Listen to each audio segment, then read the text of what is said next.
बिस्मिल्लाहिर्रहमानिर्रहीम। अस्सलाम वालेकुम नाज़रीन, आप यूट्यूब चैनल देख रहे हैं। मैं इमरान खान हूँ। सबसे पहले हम बलूचिस्तान की बात करेंगे क्योंकि उस हवाले से बहुत सारी खबरें हैं। पहली अफसोसनाक खबर यह है कि कराची के अंदर सीमी दीन बलोच साहिबा को गिरफ्तार किया गया है। ये भी ताल्लुक़ रखती हैं बलोच यकजहती कमेटी से। मारंग बलोच साहिबा की गिरफ्तारी और जिस तरह से वहाँ निहत्ते मुजाहिरीन के ऊपर अटैक किया गया पुलिस की जानिब से, सिक्योरिटी फोर्सेज की जानिब से, उनके ऊपर गोली चलाई गई, लोग जख्मियों के अस्पतालों में पहुंचे हैं, 3 लोग शहीद हो गए। और उसके बाद पहिया जाम हड़ताल की कॉल दी गई। बलूचिस्तान में एहतजाज कर रही थी मारंग बलोच साहिबा, उनको और उनके साथियों को गिरफ्तार किया गया और जेल में बंद कर दिया गया 3 MPO के तहत। इस मामले को लेकर कराची में जो बलूचिस्तान की कम्युनिटी है और जो लोग एहतजाज करने के लिए इकट्ठे हुए एक्टिविस्ट, उनको लीड कर रही थी सीमी दीन बलोच साहिबा। ये एहतजाज करने के लिए आई तो इनको गिरफ्तार कर लिया गया कराची से।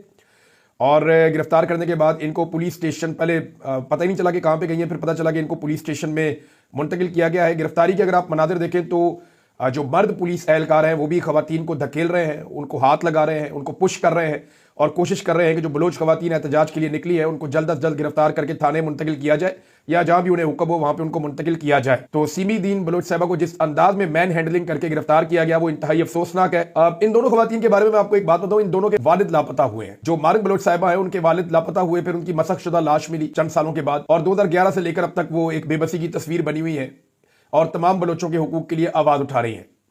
सीमी दीन बलोच साहिबा जो है वो भी बहुत लंबे अरसे से, लगभग 16 साल गालिबन हो गए हैं, उनके वालिद भी जबरी तौर पे लापता किए गए थे और वो एक सरकारी मुलाजिम थे, डॉक्टर थे, डॉक्टर दीन मोहम्मद, और उनको जबरी तौर पे लापता किया गया और वो आज तक बताया जाता है कि वापस ही नहीं आए। और ये लोग एहतजाज करते हैं वक्तन फवक्तन। अभी इन्हें गिरफ्तार करके थाने मुंतकिल किया गया। बहुत बड़ी तादाद में लोग जो हैं वो पुलिस स्टेशन पहुंच गए, पुलिस स्टेशन के बाहर भी एहतजाज कर रहे थे, वहां से भी पुलिस ने इनको मुंतशिर किया है। वजह यह बताई जाती है कि दफा 144 का नफाज था कराची में और उसकी खिलाफवर्जी की वजह से इन्हें गिरफ्तार किया गया है। कराची में और भी एहतजाज हुए हैं। मैं एक लाल झंडों के साथ एक बहुत बड़ा अंदरून सिंध की जमातों का एक मैं एहतजाज देख रहा था। बहुत सारे और एहतजाज होते रहते हैं, लेकिन खसूसी शफकत की गई है कि ये बलोच खवातीन एहतजाज कर रही हैं तो इनको जो है मौका ना दिया जाए। वजह क्या है? वजह यह है कि इस वक्त आसिफ जरदारी, बिलावल जरदारी और आसिफा जरदारी, ये एस्टेब्लिशमेंट के साथ इनके बड़े अच्छे ताल्लुकात हैं और मिलिट्री एस्टेब्लिशमेंट के जरिए से ये इक्तदार में आए। तो ये हर वो काम करते हैं जो मिलिट्री एस्टेब्लिशमेंट इनको करने के लिए कहती है, लिहाजा इन्हें कोई फर्क नहीं पड़ता। आपको याद होगा जब एक दरवाजा तोड़ा गया था कैप्टन सफदर को गिरफ्तार करने के लिए और उसी होटल में वहीं पे मरियम नवाज भी मौजूद थी, तो बिलावल जरदारी ने बड़ी जोरदार तरीके से तकरीर की थी आगे कौमी असम्बली में और पुलिस को कहा था कि आप लोग इस्तीफे दे दें और पुलिस को कहा था कि आप लोग छुट्टियों पे चले जाएं और प्रेशर बढ़ाएं जितना हो सकता है। तो उस वक्त बिलावल ने बड़ी गेम की थी एस्टेब्लिशमेंट को दबाने के लिए, लेकिन अभी वो एस्टेब्लिशमेंट के बिल्कुल नक्शे कदम पे चलते हैं। वहां पे एक खातून जो है उनको टच भी नहीं किया गया था। यहां खवातीन को बाकायदा उठा उठा के गाड़ियों में फेंका जाता है और ये कौन करता है? बलूचिस्तान में बिलावल की और आसिफा की और आसिफ जरदारी की हुकूमत है। इसी तरह सिंध में भी बिलावल की, आसिफा की और आसिफ जरदारी की हुकूमत है। तो ये मिलके जो है जरदारी फैमिली, ये खवातीन के ऊपर टॉर्चर करते हैं, उनके ऊपर जुल्म करते हैं, निहत्ते लोगों के ऊपर गोलियां चलाते हैं और एस्टेब्लिशमेंट जो चाहती है ये वो करते हैं। ऐसे ही आसिफ अली जरदारी साहब ने सिंध का पानी जो कहा जाता है दरियाए सिंध को, वहां नहरें निकालने का उन्होंने पंजाब में खुद हुक्म जारी किया, लेकिन जब उनका पोल खुला तो रोला डाल दिया कि नहीं मैंने नहीं कहा, मैंने नहीं कहा। वो अब सबूत मौजूद हैं, वो सबूत अब मिटाए नहीं जा सकते, उनके स्क्रीनशॉट सारी दुनिया ने ले लिए हैं। लिहाजा ये बाप बेटा लोगों को धोखा देते रहे हैं सिंध में। और अब तो बिलावल की बहन आसिफा जरदारी, जिनके बारे में बेनजीर भुट्टो साहबा को बड़ी उम्मीद थी कि मेरी ये बेटी बहुत जमहूरी होगी, मैं आसिफा की बड़ी कदर करता था हमेशा से, लेकिन जिस तरीके से उन्होंने MNA बनना कबूल किया, अपने सारे मुखालिफिन को गायब करवा के, गिरफ्तार करवा के, उनके कागजात मुस्तरद करवा के, जिस तरह जोर जबरदस्ती के साथ वो मेंबर कौमी असम्बली बनी है, मुझे इससे तकलीफ हुई। मुझे आसिफा जरदारी से और कोई जो है वो शिकवा या गिला नहीं है, लेकिन जिस तरह आसिफा जरदारी MNA मुंतखब हुई है या उन्होंने कबूल किया MNA मुंतखब होना का एस्टेब्लिशमेंट की और पुलिस की ताकत के जरिए से कि सारे ही MNA उठा लो, इसको इधर से पकड़ लो, उसको उधर से पकड़ लो, इसको गायब कर दो, इसके कागजात जो है वो नामजदगी मुस्तरद करवा दो। वो बेचारे MNA के वो पिट रहे थे कि जनाब हमने तो कागजात जमा करवाए थे, हम तो इलेक्शन लड़ना चाहते थे, हमें फारिग कर दिया गया।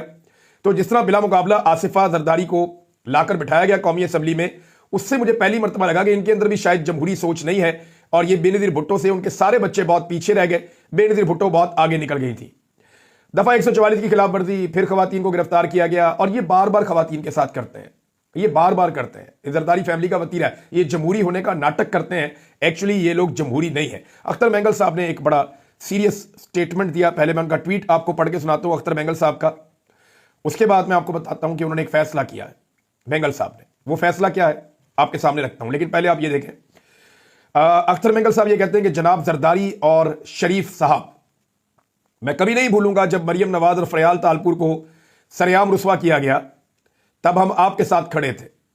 सरेआम तो रुस्वा नहीं किया गया था, फरियाल तालपुर के ऊपर केसेस थे, उनको एक जेल से दूसरी में मुंतकिल किया गया था रात के वक्त, तो इसके ऊपर वैसे ये अच्छी बात नहीं थी, बुरी बात थी, लेकिन मेंगल साहब ने पूरा साथ दिया था पीपल्स पार्टी का। और मरियम नवाज साहबा को गिरफ्तार किया गया था करप्शन के मुकदमे में, जब वो नवाज शरीफ साहब को मिलने गई थी, तो इसके ऊपर भी वो कह रहे रुसवाई है, लेकिन रुसवा इनको नहीं किया गया, बड़े प्रोटोकॉल के साथ और बड़े एहतराम के साथ इनको गिरफ्तार किया गया था। ये कोई कंपैरिजन बनता नहीं है, लेकिन फिर भी बड़े दिल के आदमी है अख्तर मेंगल साहब, तो वो ये कह रहे हैं कि सरेआम रुसवा किया गया, तब हम आपके साथ खड़े थे, क्योंकि हमारे लिए इज्जत सबसे पहले है और औरतों पर हमला हमारी आखिरी हद है। हमने हमेशा औरत की इज्जत पर सियासत से बालातर होकर खड़े होने का फैसला किया, लेकिन आज मेरी बेटियां सड़कों पर दुपट्टे के बगैर घसीटी जा रही हैं और आप नाके खामोश बने बैठे हैं, बल्कि इस गुनाह में बराबर के शरीक हैं। मैं ये कभी नहीं भूलूंगा, ये एक बलोच का वादा है। ये अख्तर मेंगल साहब ने एक वार्निंग दी है नवाज शरीफ को और जरदारी को कि हमने आपकी औरतों का एहतराम किया, हमेशा आपके साथ खड़े हुए, लेकिन हमारी औरतों को बगैर दुपट्टे के सड़कों पर घसीटा गया। मैं ये कभी नहीं भूलूंगा, ये एक बलोच का आपसे वादा है। ये अख्तर मेंगल साहब ने कहा। एक बड़ा फैसला अख्तर मेंगल साहब ने किया है, जो रिपोर्ट भी हुआ, वो ये कह रहे हैं कि बलोच खवातीन पर तशद्दुद और गिरफ्तारियां। बीएनपी का अख्तर मेंगल की क़यादत में वड से कोयटा तक लॉन्ग मार्च करने का ऐलान सामने आ गया है। अब सरदार अख्तर मेंगल जो है वो इसकी सरबराही करेंगे। उन्होंने हंगामी इजलास बुलाया अपनी पार्टी का और उसमें फैसला किया गया कि माओ, बेटियों और लापता अफराद के अहले खाना के खिलाफ तमाम जाली FIRs के मामले पर कायद बीएनपी के सरबराह सरदार अख्तर मेंगल की क़यादत में बीएनपी रहनुमा और बलूचिस्तान के अवाम दीगर मुजाहिरों के साथ वड से कोयटा तक लॉन्ग मार्च करेंगे। उन्होंने कहा कि बीएनपी मुश्किल की इस घड़ी में बलूचिस्तान की माओ और बहनों को तनहा नहीं छोड़ेगी। उन्होंने कहा, मैं वड से कोयटा तक एक लॉन्ग मार्च का ऐलान करता हूं जो हमारी बेटियों की गिरफ्तारी और हमारी माओ बहनों की बेहुरमती के खिलाफ है।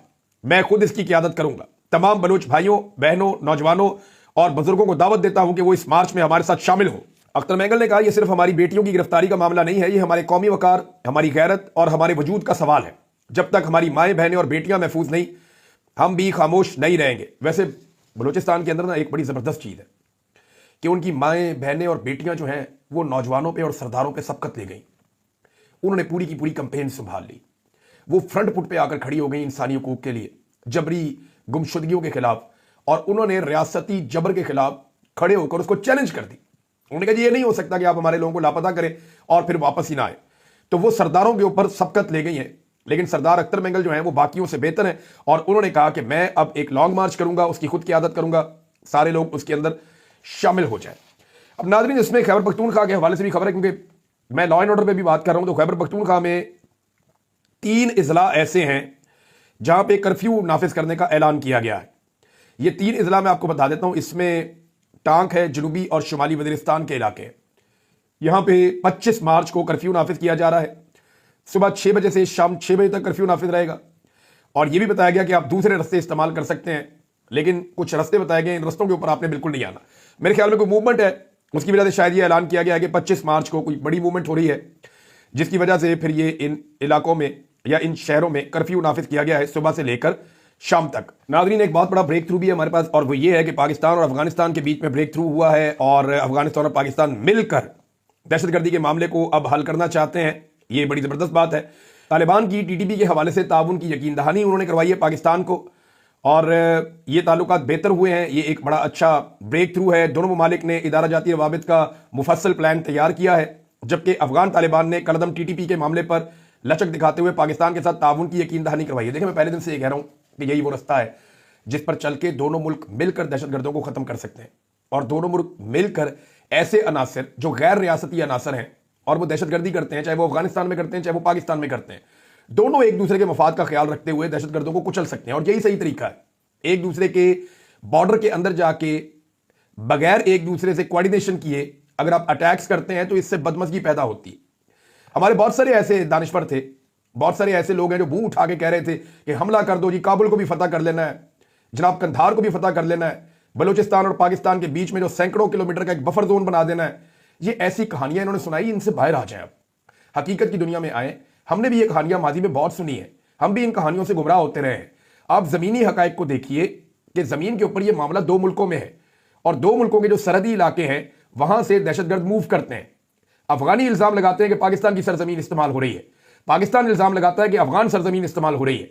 तो दोनों ममालिक अगर मिलकर ये जो कबायली इलाके हैं या जो पट्टी है बॉर्डर की, वहां पे ऑपरेशंस करें एक दूसरे की कोऑर्डिनेशन के साथ, तो दहशतगर्दी का नासूर खत्म हो सकता है। और यही वो तरीका है आगे बढ़ने का जो इमरान खान साहब भी बता रहे थे, जो मैं भी बड़े लंबे अरसे से अर्ज कर रहा था। लेकिन हमारे बहुत सारे ऐसे चूरन बेचने वाले लोग हैं जो चूरन बेच के चले जाते हैं और उसमें से निकलता कुछ नहीं और होना भी कुछ नहीं। नादरीन, नवाज शरीफ से मुलाकात की थी सदर सुप्रीम कोर्ट बार रऊफ अत्ता साहब ने, आपको याद होगा, अभी ये 2 दिन पहले की बात है। अब वो मौलाना फजलुर रहमान साहब से उन्होंने जाके मुलाकात की है, इसको आप समझें। मौलाना फजलुर रहमान साहब को उन्होंने कहा कि आप बलूचिस्तान के मामले में सारी पार्टियों को इकट्ठा करें, आपकी आदत करें और कोई एपीसी टाइप का कोई आप वो बनाएं सिस्टम। ये क्यों कहा जा रहा है? मौलाना फजलुर रहमान साहब के बाद वो क्यों पहुंचे नवाज शरीफ से मुलाकात करने के बाद, ये बहुत इंपॉर्टेंट है, मैं आपको बताता हूं। लेकिन पहले बिलावल का स्टेटमेंट देखें। बिलावल ने दोबारा कौमी सलामती कमेटी के इजलास का मशवरा दे दिया। अब बिलावल ने दोबारा मशवरा दिया कौमी सलामती के कमेटी के इजलास का, और नवाज शरीफ से मिलने के बाद सुप्रीम कोर्ट के बार के सदर जो है वो पहुंचे हैं मौलाना फजलुर रहमान साहब के पास, और वो उनको जाकर कह रहे जी आप बलूचिस्तान की जमातों को इकट्ठा करें और कोई हल निकाले मामले का और इस पर बातचीत करें। अब आपको यह समझना होगा कि यह क्यों किया गया। मामला यह है कि एस्टेब्लिशमेंट के लिए और इस हुकूमत के लिए बहुत बड़ा चैलेंज यह है कि अगर बलूचिस्तान के अंदर बलूचिस्तान की नुमाइंदा जमातें इकट्ठी हो जाती हैं और अपोजिशन की जमातों का एक इत्तेहाद कोयटा में इकट्ठा हो जाता है, तो उनका एलामिया बड़ा खौफनाक होगा। वो जबरी गुमशुदगियों के खिलाफ भी बोलेंगे, वो रियासती जबर के खिलाफ भी बोलेंगे, वो इंसानी हकूक की खिलाफ वर्जियों के खिलाफ भी बोलेंगे, वो मसकशुदा लाशों के खिलाफ भी बोलेंगे, वो बलूचिस्तान की महरूबियों के खिलाफ भी बोलेंगे, बलूचिस्तान के वसाइल के बारे में बात करेंगे, वहां के नौजवानों की तालीम, सेहत और रोजगार के बारे में बात करेंगे। जब ये सारी बातें होंगी तो एस्टेब्लिशमेंट की तरफ उंगलियां उठेंगी और इस हुकूमत के ऊपर उंगलियां उठेंगी और बलूचिस्तान के मैंडेट की डेफिनेटली बात होगी। लोगों ने वोट कहीं और डाला, इक्तदार किसी और को मिल गया, लाके बटावे बिठा दिएंगे इक्तदार के अंदर। जिनको कंट्रोल किया जाता है वो कठपुतलियां हैं, पर्दे के पीछे जो उंगलियां हैं दस्ताने पहने हुए, और वो हाथ जो है वो कठपुतलियों को कंट्रोल करते हैं। कठपुतलियां जो है वो कंट्रोल होती हैं क्योंकि मैंडेट तो इनके पास है नहीं।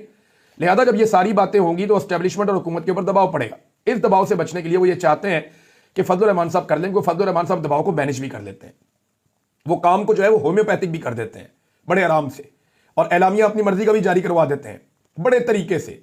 तो ये फजलुर रहमान साहब का खासा है, इसलिए उनको शायद आगे करने की कोशिश की जा रही है। बिलावल ने एक रास्ता और बताया एस्टेब्लिशमेंट को कि एक दोबारा से ना कौमी सलामती कमेटी की मीटिंग बुला के पीटीआई को दोबारा दावत दे देंगे, आओ जी बैठो हमारे साथ बात करो। लेकिन बात यह है कि फिर पीटीआई को जाके इमरान खान साहब से मिलना होगा, इमरान खान साहब से उनकी मुलाकात करवाएं, फिर पीटीआई वहां पे जाएगी तो एक मुश्तरका एलामिया भी आना चाहिए और पीटीआई से पूछ के एलामिया बनना चाहिए, या फिर पीटीआई अपना एलामिया जारी करेगी हम किसी भी ऑपरेशन के हमायती नहीं है। मैं आपको सीरियसली बता रहा हूं, मैं खैबर पख्तूनख्वा और बलूचिस्तान में रहा हूं, कई महीने वहां से गुजार के मैं आया हूं। मुझे एक आदमी ऐसा नहीं मिला जो ऑपरेशन के हक में हो, पूरे बलूचिस्तान में या खैबर पख्तूनख्वा में सैकड़ों लोगों से मेरी मुलाकातें होती रही, तफसीली बातचीत होती रही। लोग कभी इमरान खान के हक में है, कभी उनके खिलाफ है, कोई नवाज शरीफ के हक में है, कोई किसी और पार्टी के हक में है, कोई फौज के हक में है, लेकिन ऑपरेशन के हक में मुझे एक बंदा भी नहीं मिला। वो सब ये कहते हैं कि मिलिट्री ऑपरेशन मसाइल की वजह बन सकता है, मसाइल का हल नहीं बन सकता। नाज़रीन, जेल के बाहर जो निकल के मीडिया टॉक होती है उस पर पाकिस्तान तहरीक इंसाफ तकसीम हो गई है। देखिए, इस पे सलमान अकरम राजा साहब ने जो एक स्टेटमेंट दिया वो भी मैं आपको बताता हूं, और एक जो पाकिस्तान तहरीक इंसाफ इसके बारे में बात कर रही है वो भी मैं आपके सामने रख देता हूं। तहरीक इंसाफ ये कहती है कि यानी ये बात जो है वो की है फैसल साहब ने, फैसल चौधरी साहब ये कहते हैं कि जनाब ये तो आईनी और कानूनी हक है, आप किसी को बोलने से कैसे रोक सकते हैं, आज़ादी इजहार राय है। अगर इमरान खान साहब से मिलकर किसी आदमी ने कोई राय कायम की है तो वो बाहर आकर अपनी बात नहीं कर सकता, ये तो आईनी हक है, आइन का आर्टिकल 19 इजाजत देता है इसकी, इस हक से कैसे महरूम किया जा सकता है। उनका नुक्ता ठीक है, आईनी नुक्ता, लेकिन सलमान अकरम राजा साहब जो है वो इसको किसी और एंगल से देखते हैं। सलमान अकरम राजा साहब इसको ऐसे देखते हैं कि ये एक अचीवमेंट है। वो कहते हैं खानदान और बुकला के अलावा खान साहब से तमाम मुलाकातों को एक साजिश के तहत बंद किया गया। आज इस साजिश को बड़ा धचका लगा है। साजिश में कौन कौन शामिल था मुझे मालूम है, आइन और कानून के तकाजे क्या है यह भी वाज़ेह है। साजिशी आज अफसुर्दा है, मुझ पर इनका हमला करना बनता है, यह सलमान अकरम राजा साहब ने कहा। देखें, ये दोनों बातें ठीक है, ये नॉर्मल हालात नहीं है।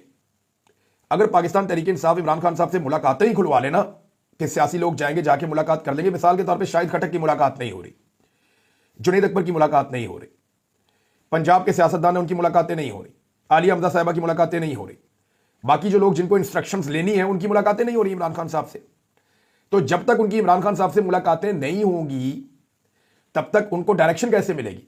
ये मुलाकातें खुलनी जरूरी थी। जो बाहर निकलकर मीडिया टॉक करते हैं, आईन के मुताबिक आपका हक है, लेकिन बाद औक़ात आपको मैनेज भी करना पड़ जाता है।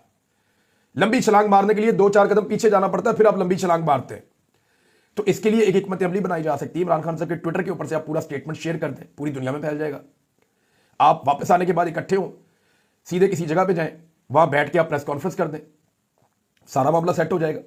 कोई और जगह रख लें, जेल के बाहर वाला मामला जो है वो खत्म कर दें। अच्छा, इस पे जो है वो दो राय तो मौजूद है। मुझे अच्छी तरह याद है, मैं 2022 में जब मैं गिरफ्तार हो गया ना, तो मुझे अली बाकिर नजफी साहब की अदालत में पेश किया गया जून 2022 में। जून या जुलाई था, मुझे याद नहीं, हाँ जुलाई था शायद। 2022 में उनकी अदालत में मुझे पेश किया गया और मुझे जमानत मिल रही थी। मुझे वहां पे जो उस वक्त हुकूमत थी ना, वो हमजा शहबाज की थी। उन्होंने और एस्टेब्लिशमेंट के लोगों ने वहां पे रोला डाला हुआ था अदालत में अपने वकीलों के जरिए से कि जी इमरान रियाज को पाबंद करे अदालत कि ये अपना वीलॉग नहीं करेगा, अपना काम नहीं करेगा, तो हम इसको जो है हम रजामंदी दायर करते हैं, इसको जमानत दे दी जाए। तो मैंने वहां जज साहब को कहा कि जी ये मामला मेरा जो कानूनी है, ये सबजुडिस है, इसके ऊपर मैं बात नहीं करूंगा। ये गारंटी मैं दे सकता हूं कि जो मामला अदालत में देर समात है उस पर मैं बात ना करूं, लेकिन मैं इस कानूनी एक अपने फायदे के लिए, जो मेरा कानूनी हक है, अपना कानूनी हक हासिल करने के लिए, एक जमानत लेने के लिए मैं अपना आईनी हक सरेंडर नहीं कर सकता सर। वो मेरा आईनी हक है बोलने का, जो मुझे मेरा कॉन्स्टिट्यूशन देता है, मैं उसको नहीं छोड़ सकता। इस पे मियां अली अशफाक साहब ने, खासतौर पे अजहर सिद्दीक साहब ने और कुछ और वकला ने बड़े जोरदार तरीके से जज साहब को कहा कि ये बात बिल्कुल ठीक कर रहे हैं। जज साहब ने भी कहा कि ठीक बात कर रहे हैं, और उन्होंने जो हुकूमती वकला थे उनको बताया कि देखें वो तो आईनी बात कर रहे हैं। तो फिर मेरी जमानत हो गई, लेकिन मैंने अपना बोलने का हक सरेंडर नहीं किया था। तो ये आज पाकिस्तान तहरीक इंसाफ के कुछ लोग ये बात कर रहे हैं, लेकिन देखिए हालात के साथ आपको मैनेज भी करना पड़ता है। सलमान अकरम राजा साहब को ये लगता है, अब देखें इसका नतीजा क्या निकलता है, लेकिन अगर मुलाकातें शुरू हो जाती हैं तो ये एक बड़ी कामयाबी होगी। मुलाकातें होती रहे, मुलाकातों के नतीजे में खबरें बाहर आती रहे, प्लानिंग बाहर आती रहे, बाद में बैठ के इस प्लानिंग के ऊपर जो है वो प्रेस कॉन्फ्रेंस की जा सकती है। जो पब्लिक को बताना है वो बताया भी जा सकता है। अलीमा खान साहब ने दोबारा कहा कि जी मैं पहले भी कह चुकी हूं कि इमरान खान अपने लिए कभी खुद कॉल नहीं देगा, हमें सबको खुद ही जमा होकर निकलना पड़ेगा। आप किसी एनओसी का अगर इंतजार कर रहे हैं तो मरियम नवाज ने और शहबाज शरीफ ने आपको एनओसी नहीं देना, क्योंकि इनका मैंडेट भी जाली है। इन्होंने गैर कानूनी तौर पे लोगों को जेल में भी रखा हुआ है, तो ये तो आपको मैंडेट वापस नहीं करेंगे, ना ये लोगों को बाहर निकालेंगे और ना ये आपको एहतजाज का एनओसी देंगे। आप अगर एनओसी का इंतजार कर रहे हैं तो वो नहीं मिलना। अब वैसे ये बात ठीक है कि पाकिस्तान तहरीक इंसाफ ने तभी एहतजाज किया जब इमरान खान साहब ने कॉल दी। अभी तक तहरीक इंसाफ की क़यादत ने अपने तौर पे खुद से कोई एहतजाज की कॉल नहीं दी, खुद से कोई तहरीक नहीं चलाई। वो इमरान खान साहब की इंस्ट्रक्शन का ही इंतजार करते रहते हैं। ये एक हकीकत है, तल्ख है लेकिन हकीकत है।